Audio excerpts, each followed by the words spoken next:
po, mapagpalang gabi po muli sa ating lahat. Sa inyo po, mapagpalang gabi po. Muli po, andito po muli ako. Nais ko lang pong ihayag sa inyo yung magandang balita na nagbubuhat po sa ating Panginoon. Baka po kasi meron pa pong hindi po nakakapagbasa nito. Babasahin ko po ito para sa inyo at sana po ay may maunawaan po kayo. Kaya ako po ay mananalangin. Ama naming Diyos na makapangyarihan sa lahat, salamat Ama sa gabing ito na ipinaalam mo sa amin ang mga salitang ito. Nawa ito po ay aming maunawaan sa gabing ito. Salamat po. Ito nga po sinasabi po dito sa Kawikaan 6:16 to 19. Sabi po dito, yung 7 bagay na kinamumuhian ni Yahweh. Ito po, ang kinamumuhian ni Yahweh ay 7 bagay. Ang mga bagay na kanyang kinasusuklaman ay ito po, yung una po kapalaluan. Ano po? Ito po ay yung mga tao na napapalayo po sa ating Diyos.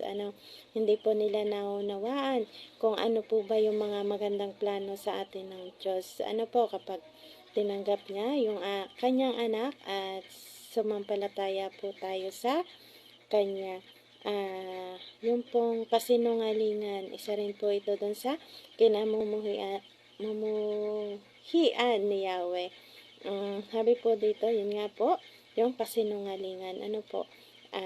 Ito po yung mga tao na sinungaling sinasabi, ibig sabihin, hindi po nagsasabi ng totoo.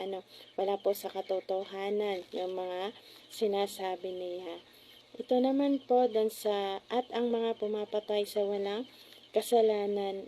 Ito po ay, sa pagkaunawa ko po dito, yan sa sinasabi, yung pumapatay sa walang kasalanan, ibig sabihin po, sila po yung nagiging dahilan ng pagkawalay ng isang tao sa Panginoon. Sila po yung nagiging hadlang, kaya napapalayo yung isang tao na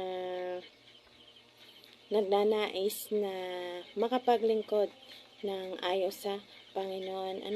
Tapos yung pong sunod ay pusong sa kapwa ay walang mabuting isipan. Ito po yung mga taong marumi po yung kaisipan sa kapwa. Kung may makita na kahit naman po maganda, marumi po yung kanilang isip. Marumi yung agad pumapasok sa isipan nila, walang mabuting iniisip, kundi laging masama. Tapos po dun sa mga parang, ubutulin sa landas ng kasamaan. Ito po yung, wala na pong ginawa, kundi gumawa ng hindi maganda. Yun po yun. Saksing sinungaling. Ito po yung mga taong sumasaksi po sa mga nagiging saksi po siya sa mga maling paratang. Siya po yung sumasaksi, gumagawa ng kasinungalingan para mapahamak yung isang tao. Sunod po yung mapaglubid ng buhangin. Ito po yung magaling gumawa ng kwento kahit wala po sa katotohanan. Ang huli po yung pag-awayin ng kapwa, laging gusto niyang gawin. Ito po yung mga gusto po niya na yung mga tao mag-away-away, gumagawa po siya ng paraan para magkagalit o hindi magkasundo yung isang tao. Yun po yung 7 bagay na kinamumuhian ni Yahweh. Una po yung kapalaluan, kasinungalingan, pumapatay sa walang kasalanan, pusong sa kapwa ay walang mabuting isipan.